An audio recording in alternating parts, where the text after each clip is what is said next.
I understand that when you're opening up emails and trying to get attachments, it can be a bit of a challenge.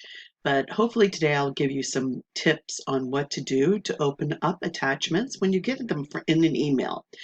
Now, I'm going to show you the Gmail online platform and then Outlook that also has my Gmail in it so that you can see, because most platforms, either as an app or online, have similarities. So we're going to go into my inbox on Gmail, which is obviously pretty easy to get to. It'll always be these Google apps that are if you're using Chrome. So if you have that, as you can see, I sent myself a test email attachment. Now I have two options. With this, it shows up right away online, and I can click on this and get it, or I can open up the entire email. So if I click on this, it's just going to open up there. I have the choice to download it to my computer, which means I can save it into one of my own personal files, or I can review it here. Or I also can print. As you can see, that screen will go away if you stop moving your mouse. But as soon as you move your mouse, it comes up again. I'm also going to point out there is always on screens when it comes to Microsoft or anything to do with Google, look for your three dots. They will give you always extra things to be able to do. So there's one way to open it up, or I can open up the email, and at the bottom of the email, you're always going to see the attachment. I can either save it to my Google Drive if I have that set up, which I would suggest doing because there's a place that you can save things and they're always available to you. But you can also just download it from there. And so I can download that. I click on there and you're going to see it show up down over here. And when it's ready, it stops flashing the circle. I click on it and it will open up into Adobe Reader. If you don't have Adobe Reader, it's a free file that you can download from the Adobe site, and it will open up any PDF extension files. And by that, I mean the end of the extension says PDF. So those ones open up there. If it has a doc or a doc at the end, that's usually a Word document, but you can also open it up in your Google Documents, which is also available off Chrome. So feel free to do that. Now, we've seen how to do it online. That's pretty straightforward. How about if I open it up in Outlook, which is one of the apps that you can use? As you can see, there's my email that was sent to me.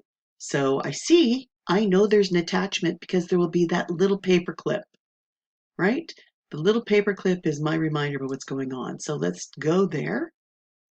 And here's the attachment. The difference is now the attachment is above. It will always be just below the title or the subject of the email. Once again, it reminds me it's there. So I can do that, and I get options here. I can preview it right in the email if I want, which is a good way to do things because if you don't know who's sending it to you, you do not want to open it. But if it's somebody that you're expecting it from, it's still okay to do it that. I can save it as whatever I want, the file wise, right? Or I can even quick print it. So the preview should just open up. It always says don't preview unless if you know the people. In this case, I do know myself. So it's even starting a PDF preview handler and loading that. While it's doing that, I just want to talk to you about understanding if something really did come from somebody. We're going to go to that right after. Now you can see there that is right again, and it's in a preview. So you can read it there. You still have the option to print it if that's something you want to do and you have a printer, or you can save it into one of your files, right? And in this case, I could have the choices of saving it to my desktop.